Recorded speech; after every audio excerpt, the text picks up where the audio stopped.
Sveiki atvykę į mano YouTube'ės kanalą. Šiandien griebsimės klausimo, kuris yra ne tik svarbus, bet ir paliečia daugelį mūsų kūrėjų širdis. Kaip užtikrinti, kad mūsų turinys būtų saugus nuo neperrašymo kopijavimo. Bet tai yra melas.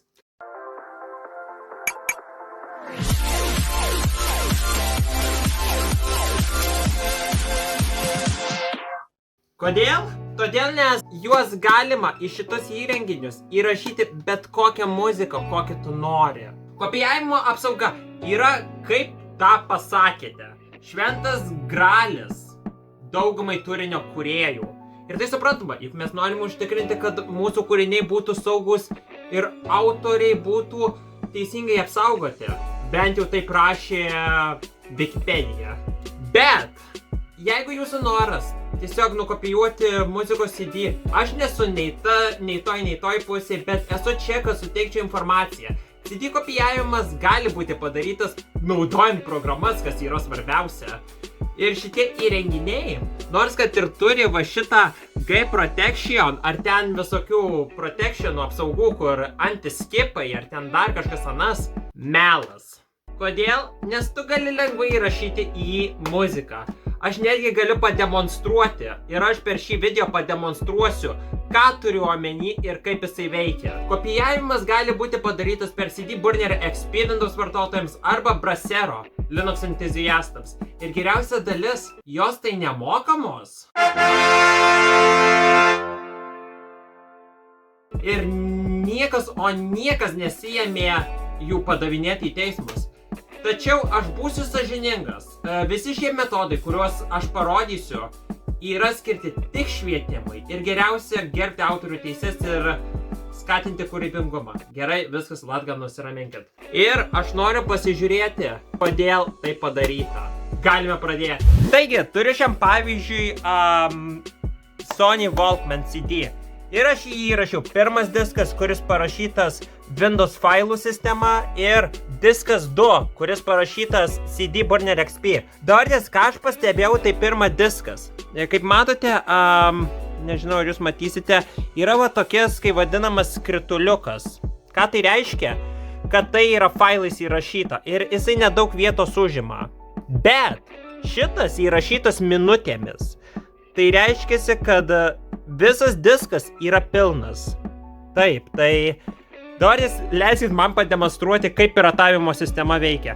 Taigi, aš turiu brolio Bluetooth'o pajungęs, ne Bluetooth'o, bet aukso kolonėlę, nes šitas Bluetooth'o neturigi.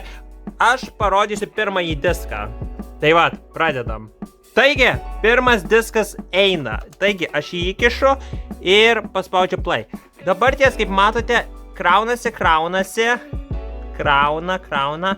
Matote, muzika rado. Aš dabar jį paleidžia.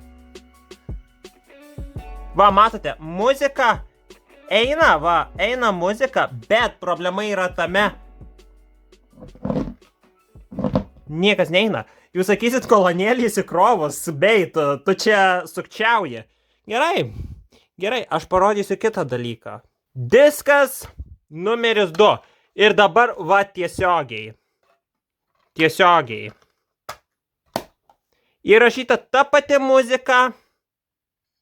Va, mato, diskas eina. Eina ir palaukiam.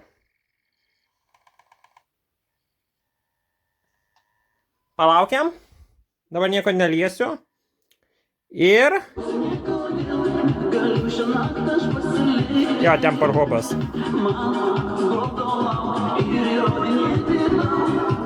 Taigi, kaip čia eina? Gerai, viskas. Aš sustabdau šitą muziką. Taigi, palauk, kaipgi gali tai būti? Problema yra, kad CD Burner XP bei Brasero įrašo specialią programą. Tenais nedaug užima, kurio mes nematome. Šitie vat įrenginiai, juos mato. Taigi, aš netgi galėčiau pabandyti įdėti netgi magus. Kas yra juokingiausia, galima įdėti magus ir irgi tą patį darys.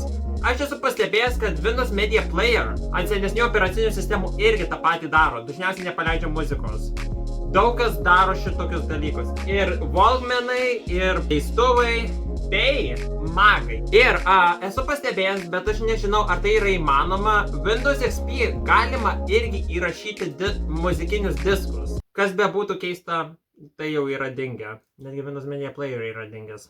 Taigi, G-Protection, antiskipai ir kitokie dalykai yra skemas. Ačiū visi, kad žiūrėjot. Jeigu palikite savo mintis komentarų žemiau, mes visada džiaugiamės jūsų atsiliepimais. Nepamirškite paspausti like, prenumeruoti mūsų kanalo, kad nepraleistote jokių vaizdo įrašų. Iki kito karto, ekipa.